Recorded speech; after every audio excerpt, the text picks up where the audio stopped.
Bring it on. I'm waiting.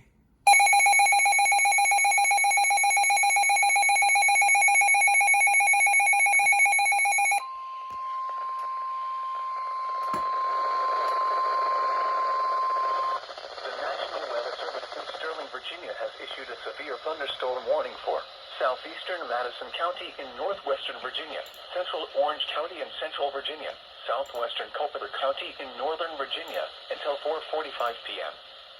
At 4:04 p.m., a severe thunderstorm was located near Madison, moving southeast at 25 miles per hour. Hazard, 60 miles per hour wind gusts.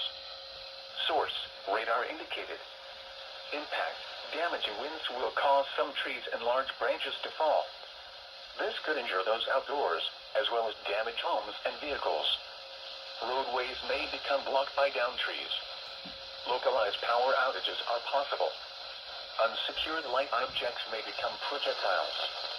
Locations impacted include Orange, Madison, Brightwood, Raccoon Ford, Roseville, Rapid, Oak Park, Everona, Verdiersville, Birch Hill, Pratt's, Aroda, Nassans, Madison Mills, Mitchells, Lawworth, Shelby, Forbesville, Twyman's Mill, and Unionville. For your protection, move to an interior room on the lowest floor of a building.